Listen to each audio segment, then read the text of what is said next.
Canada में 2025 में चुनाव होने जा रहे हैं, जिसके चलते अब कनाडा में भारतीय छात्रों को बड़े मुश्किलों का सामना करना पड़ रहा है। कनाडा ने नई इमिग्रेशन पॉलिसी की घोषणा की है, जिसका असर वहां पर रह रहे भारतीय श्रमिकों और भारतीय छात्रों पर भी पड़ेगा। आइए जानते हैं कि कनाडा की नई इमिग्रेशन पॉलिसी क्या है और वहां पर पढ़ाई कर रहे भारतीय छात्रों और श्रमिकों पर भी पड़ेगा। कनाडा के इमिग्रेशन मंत्री मार्क मिलर ने कहा है कि विदेशी नागरिकों के पास मौजूद करीब 5 मिलियन अस्थायी परमिट 2025 के अंत तक खत्म होने वाले हैं। We're proposing new measures to strengthen the integrity of the immigration system. The first is to put an end to an irritant with the U.S., which is a practice known as flag polling. People that leave Canada with no intention to go back, with no intention to spend any time in the U.S., but then immediately go back in to get quicker processing at the border, where they would have to wait in Canada. Flag polling uses up valuable resources on both sides of the border, slows border traffic, and prevents officers on both sides of the border from focusing on more critical tasks. When this change comes into effect, temporary residents already in Canada will have to apply online to extend their stay, and flag polling will no longer be an option.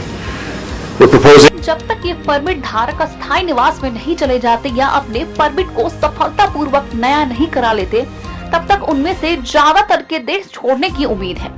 Miller ने इस सप्ताह की शुरुआत में common immigration committee को जानकारी दी है कि कई लोगों के अपने मर्जी से देश छोड़ने की उम्मीद है।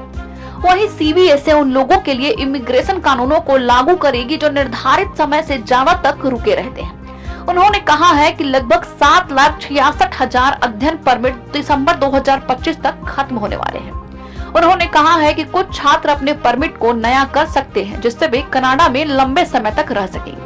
साथ ही अगर किसी भारतीय छात्र के पास कनाडा से नौकरी का ऑफर होता था, तो वह एक्सपर्ट एंट्री के तहत अधिक अंक प्राप्त करता था, जिससे उसकी चयन की संभावना बढ़ सकती थी। अब इस सुविधा के खत्म होने से छात्रों के पॉइंट्स घट सकते हैं, जिससे उनका चयन आसान नहीं होगा। जिन छात्रों के पास पर्याप्त अंक नहीं होंगे, उनके लिए एक्सपर्ट एंट्री का प्रोसेस मुश्किल हो सकता है, क्योंकि अब उन्हें अन्य तरीकों से अंक जुटाने होंगे, जैसे कि उच्च शिक्षा, अनुभव या भाषा क्षमता में सुधार। नई नीति का उद्देश्य उन लोगों को प्राथमिकता देना है जो कनाडा की अर्थव्यवस्था के लिए ज्यादा उपयोगी साबित हो सकते हैं, यानी जो ज्यादा कैपेबल हो। इससे उन छात्रों के लिए अवसर बढ़ सकते हैं जो कनाडा में उच्च गुणवत्ता वाली शिक्षा प्राप्त कर रहे हैं, लेकिन नौकरी प्रस्ताव के बिना उन्हें ज्यादा कठिनाइयां हो सकती है। ये बदलाव धोखाधड़ी और अनिश्चित तरीकों से जॉब ऑफर प्राप्त करने की संभावना को कम करने के लिए किए गए हैं, जिससे उन छात्रों को फायदा हो सकता है जो सही तरीके से अपने वीजा और इमिग्रेशन प्रक्रिया को पूरा कर रहे हैं। कुल मिलाकर इन बदलावों से भारतीय छात्रों को अपने इमिग्रेशन प्लान को और बेहतर तरीके से तैयार करने की जरूरत होगी और वे अपने एजुकेशन, एक्सपीरियंस और लैंग्वेज प्रोफिशिएंसी पर ज्यादा ध्यान देंगे, ताकि वे एक्सपर्ट एंट्री के लिए पॉइंट्स को प्राप्त कर सके। अब सवाल ये है कि कनाडा नए नियम क्यों ला रहा है। दरअसल ट्रूडो सरकार ने अगले 3 सालों में कनाडा में प्रवेश करने वाले स्थायी और अस्थायी दोनों निवासियों की संख्या में कटौती की है। ये बदलाव कनाडा के हाउसिंग, हेल्थ सेक्टर और बुनियादी ढांचों की चुनौतियों का समाधान करने के लिए उद्देश्य से संशोधित इमिग्रेशन स्तर योजना का हिस्सा है। नई नीति के तहत स्थायी निवासियों के लिए वार्षिक लक्ष्य 2025 तक 5 लाख से घटकर 3,95,000 हो जाएगा, जो एक रिपोर्ट के अनुसार 21% की कमी दर्शाता है। अस्थायी विदेशी श्रमिकों और अंतर्राष्ट्रीय छात्रों की संख्या में भी कटौती होगी। 2026 तक अस्थायी विदेशी श्रमिकों की संख्या में 40% से अधिक और अंतर्राष्ट्रीय छात्रों की संख्या में